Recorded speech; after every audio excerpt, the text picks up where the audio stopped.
ঢাকার বাইরের জেলা শহরগুলোতে বাড়ছে ডেঙ্গুর প্রকোপ। অক্টোবর মাসে ময়মনসিংহ মেডিকেল কলেজ হাসপাতালে ডেঙ্গু আক্রান্ত হয়ে অন্তত ৭০০ রোগী ভর্তি হয়েছেন। ক্রমাগত বাড়ছে ডেঙ্গু আক্রান্ত রোগী। ইতোমধ্যে ১৪ শতাধিক রোগী ময়মনসিংহ মেডিকেল কলেজ হাসপাতালে চিকিৎসা নিয়েছে। ১৪ জন রোগী চিকিৎসাধীন অবস্থায় মারা গেছেন। হুঁশখেল নাই, দেখেন না ড্রেনের যে অবস্থা, রাস্তাঘাটে পানি জমে থাকে। ডেঙ্গুতে আজকেও একজন মারা গেছে।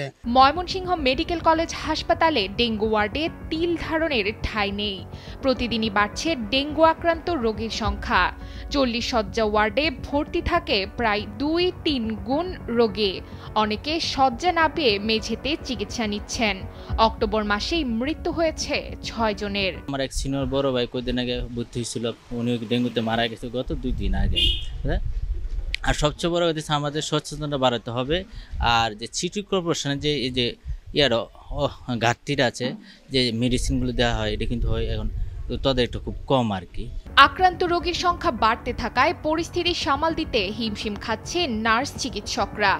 সংক্রমণ ঠেকাতে জনগণের মধ্যে সচেতনতা বাড়ানোর পাশাপাশি সিটি কর্পোরেশনের মশক নিধন কর্মসূচি আরও বাড়ানো উচিত বলে মনে করছেন ময়মনসিংহ মেডিকেল কলেজ হাসপাতালের ডেঙ্গু ওয়ার্ডে দায়িত্বরত চিকিৎসকরা। সিটি কর্পোরেশনের আস্তে আস্তে কাজ শুরু করেছে, কিন্তু আমার কাছে মনে হচ্ছে এটা অপ্রতুল।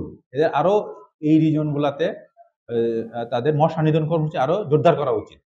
আর জনগণের প্রতি আমাদের যে মেসেজ, যে বার্তা, সেটা হচ্ছে যে আপনারা অবশ্যই আপনার ব্যক্তিগত যে সুরক্ষা যে ব্যবস্থা, এটা আপনারা নেবেন।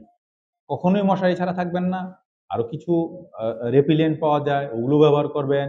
মশক নিধনে ক্রাশ প্রোগ্রাম চালু, মাইকিং, লিফলেট বিতরণ এবং জলাশয় পরিষ্কারের উদ্যোগ গ্রহণ করেছে ময়মনসিংহ সিটি কর্পোরেশন। এর পাশাপাশি সচেতনতার মাধ্যমেই সংক্রমণ মোকাবেলা করা সম্ভব বলে মনে করছেন সিটি কর্পোরেশনের প্রশাসক ও বিভাগীয় কমিশনার। মূলত এই ড্রেন পরিষ্কার করার দায়িত্ব নিতে হবে। ড্রেন পরিষ্কার করা, ড্রেনে রীতিমতো লার্ভাসাইড এবং অ্যাডাল্টিসাইড ব্যবহার করা, এটা অবশ্যই সিটি কর্পোরেশনকে আরো ব্যাপকভাবে জোরদার করতে হবে কার্যক্রমগুলোকে। এখন আলটিমেটলি কি রেজাল্ট সেটা আমরা একটু পরে পাবো।